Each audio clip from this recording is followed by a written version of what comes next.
उदयपुर जो है एशिया की सबसे बड़ी मार्बल निर्यात की मंडी है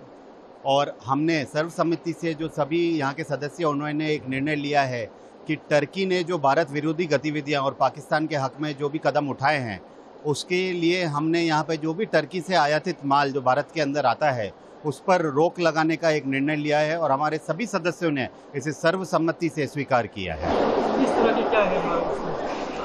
भारत के अंदर लगभग आप बात करें तो 14 से 18 लाख टन माल आयात भारत के अंदर होता है, जिसके अंदर एक बहुत बड़ी भागीदारी लगभग 70% की टर्की के आयातित माल की है। और अगर इतनी बड़ी संख्या के अंदर भारत के अंदर टर्की का माल आता है तो कहीं ना कहीं हम उन्हें सपोर्ट कर रहे हैं और उन्होंने जो राष्ट्र विरोधी गतिविधि अभी जो करी है उसमें अगर इस माल को पूर्ण तरह से उदयपुर ही नहीं और भारत की समस्त एसोसिएशन अगर रोक देती है तो कहीं ना कहीं ये एक बहुत क्लियर मैसेज पूरे अंतर्राष्ट्रीय कम्युनिटी को जाएगा कि सरकार ने जो इतने गौरवपूर्ण कदम जो उठाए हैं अभी उसके लिए सरकार अकेली नहीं, उनके साथ उद्योगपति और समस्त भारतीय सरकार के साथ खड़ा है।